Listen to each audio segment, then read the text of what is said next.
What's up is down, what's left is right. Chasing stars and holding you. I can't see the end, but we'll see it through.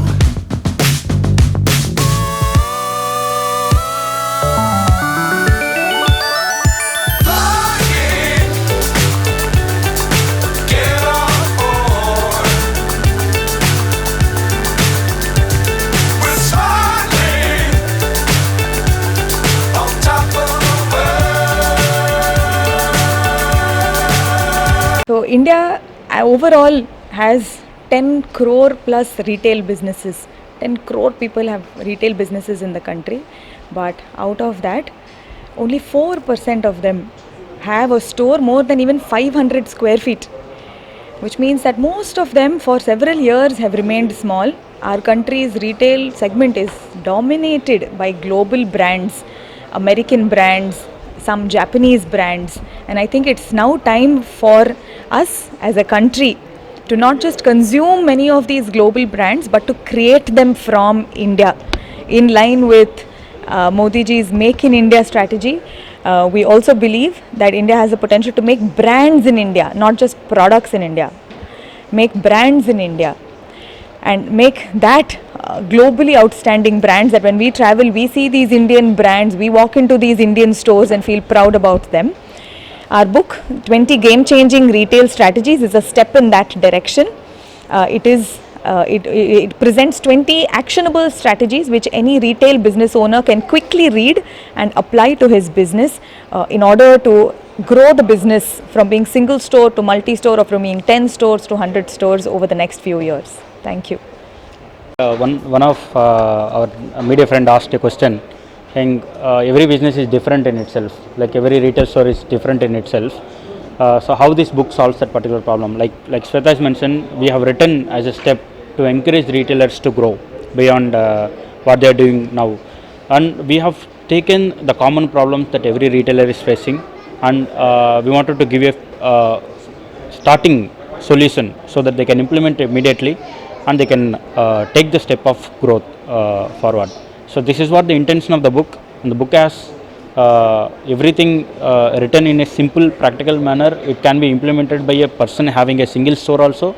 It can be implemented by a person having like 10-15 stores also. So that is the intention of the book from the start, and we believe that it will serve its purpose.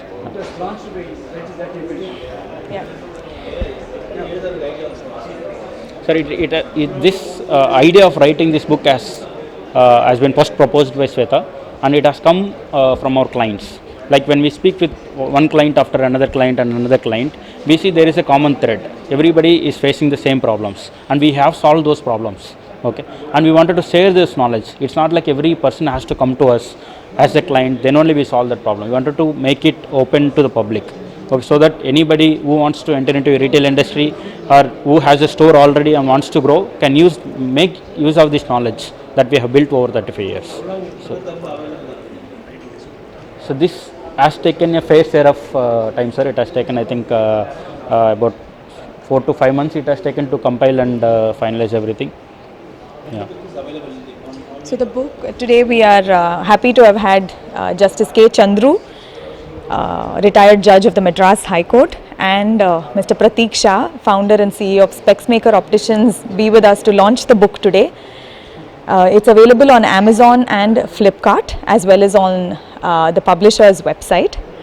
The book compiles 20 strategies which are split into 4 categories, which is sales and marketing, procurement, finance, and finally store operations, which are the 4 essential pillars for any retailer to build a globally renowned business. So the 20 strategies are split into 4 categories of 5 strategies each. It's now available. It's live on Amazon and Flipkart and the publisher's website. Thank you. Rags to riches can only be in few cases, but the understanding of the retail will also make many rags to reasonable living. There was a time when traders going out of their place, going out of their area to make trade outside their normal territory, they used to form a guild And when they form a guild into a traders guild, they also evolve certain policies and notions.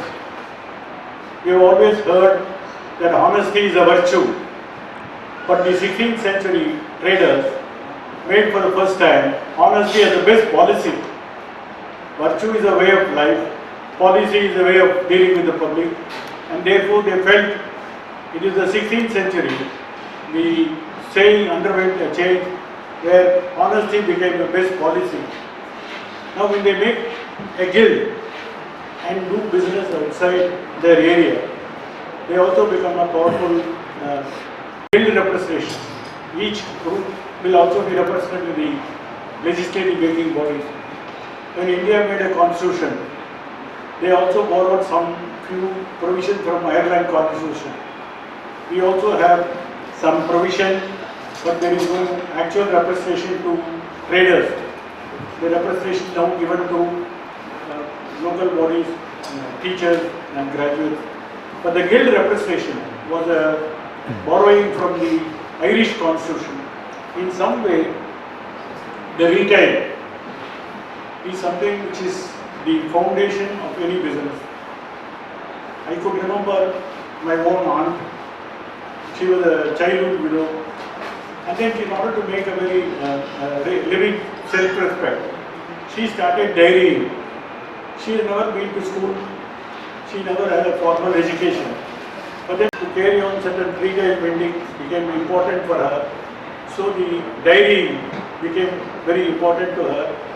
And then when she started supplying milk to the neighbors and the same people were the street, how to remember what was supplied. So she used to put in the kitchen number one, and it is a half. If it is one full means one full liter, then half means half liter. So in the end of the month, all this will be added together and then say this was the amount that they have to pay. So in her own way, she was able to make an accounting. She was able to collect money for the milk supply. My uncle was a different kind.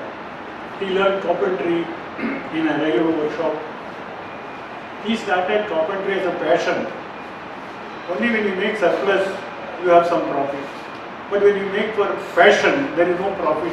So he used to make some wooden furniture, give it to people and collect whatever it is. The business did not run. These two examples in my own life, I could still think if only my uncle, if only my aunt has learned the trick of a retail trade, the mechanism by which the trade could be improved, the strategies by which they can improve the trade, I think they would have become a czars of the day of these two trades. This one that is lacking today. Whatever the positive nature of a retail trade, you go to a sabji mandi, today you go to retail, Reliance, Fresh, Spencer, you can't touch the product. You go to a sabji vendor, you can touch the product, you can feel the product, you can smell the product. And till today, many people, despite wholesale market going, they patronize the local market and the sabji vendor become relevant in their life. Similar thing to our Potikade Yanachis.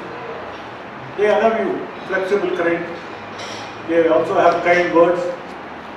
The kindness makes us to go there again and again. But all this has got a limitation. The limitation being they can't go beyond a point. I am not saying all these retail trade will be swallowed by one day by huge monopoly houses, but still there is a relevance in our country with the 1.4 billion people.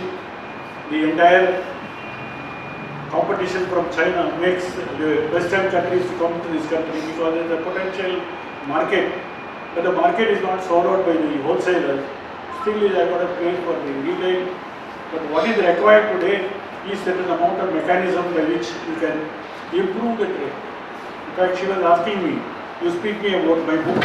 What is that you are most liking in this chapter? She thought I may not read, just we don't read the case books. We just argue and that decide matter. I went through the book. There are two chapters which I consider very important. One is don't stock what is more than necessary, what is flowing. Don't carry baggage. It is very important lesson. The other thing is don't borrow loan. Everybody advertises today. If you open your mobile there are thousands of credit facilities. She says don't borrow with interest. Perhaps you may not make a profit beyond the interest.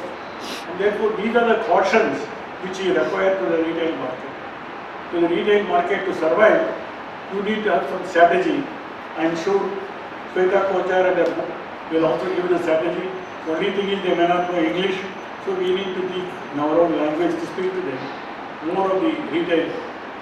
There are also difficulties that is faced. One question she asked me about MSME, medium and small industry.